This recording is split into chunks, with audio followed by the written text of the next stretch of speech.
Studio green அதாவது தயாரிப்பாளர் கேஇ ஞானவேல்ராஜாவோட தயாரிப்பு நிறுவனம். இந்த நிறுவனத்தை ஆரம்பித்ததுக்கு மிக முக்கிய காரணம் அவருடைய உறவினர்களான சூர்யா மற்றும் கார்த்தி.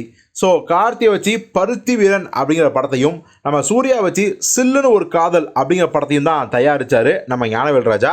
ஸோ அதை தொடர்ந்து சூர்யா நடிப்புலையும் கார்த்தி நடிப்புலையும் ஏகப்பட்ட படங்களை தொடர்ந்து தயாரிச்சே வந்தார்.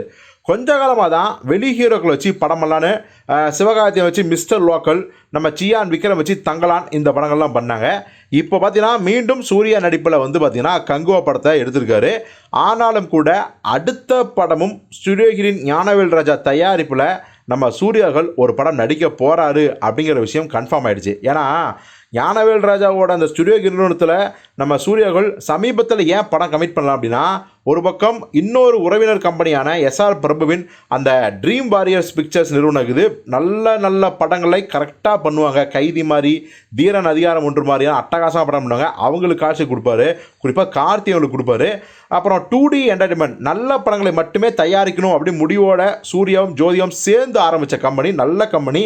ஸோ அந்த கம்பெனிக்கும் சூர்யாவர்கள் அப்பப்போ நல்ல படம் நடிச்சு கொடுப்பாரு. பசங்க 2 மாதிரியான படங்கள், சூரரை போட்டு, ஜெய்பீம் இப்படி சொல்லிட்டே போகலாம். ஸோ அதாலேயே ஸ்டுடியோ கிரீன் பக்கா கமர்ஷியல் படங்கள்னா அது ஸ்டுடியோ கிரீன் தான் அப்படின்னு இருந்துச்சு. அதனால தான் இப்போ கங்குவா நடித்தார். இப்போ மீண்டும் ஒரு படத்தை நடிக்க போகிறாரு. இது எல்லாத்துக்கும் மிக முக்கிய இன்னொரு காரணம் என்னென்னா, இந்த கங்குவா படம் ரிலீஸுக்கு முன்னாடி ஏற்பட்ட ஒரு சின்ன என்ன சொல்கிறது, ஒரு சிக்கல்னு சொல்லலாம். ஏன்னா ஜஸ்வந்த் பண்டாரி அப்படிங்கிற ஃபைனான்சியர் சினிமாவில் மிக முக்கியமான ஃபைனான்சியர், பல படங்களுக்கு ஃபைனான்ஸ் பண்ணுவார். ஸோ அவருக்கு படம் ரிலீஸுக்கு முந்தைய நாள் 75 கோடி டெப்சிட்டு அதை கொடுத்தே ஆகணும் அப்படிங்கிற இக்கட்டான சூழ்நிலை. சூர்யாக்கள் தன் பங்குக்கு ஒரு 30 கோடியை கொடுத்து செட்டில் பண்ணிட்டார்.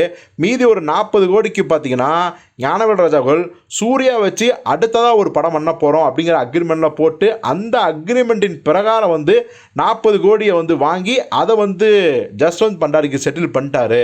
ஸோ அதன் விளைவாக தான் கங்குவா படத்தோட கேடியுமே ரிலீஸ் ஆச்சு. அந்த படமும் இப்போ தொடர்ந்து ஓடிட்டுருக்குது அப்படின்னு சொல்கிறாங்க.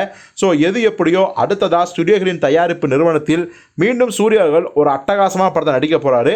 அது கண்டிப்பாக சிங்கம் மாதிரி ஒரு அனல் பறக்கக்கூடிய ஆக்ஷன் படமாக இருக்கும். இயக்குனர் யார் அப்படிங்கிறது விரைவில் அறிவிக்க போகிறாங்க. ஸோ பொறுத்து பார்ப்போம் அந்த படத்தை இயக்க போகிறது யார் அப்படின்னு. அந்த படத்தை இயக்கிறது எந்த இயக்குனராக இருந்தால் நல்லாயிருக்கும்னு நீங்கள் நினைக்கிறீங்களோ அதை கமெண்ட்டில் சொல்லுங்கள்.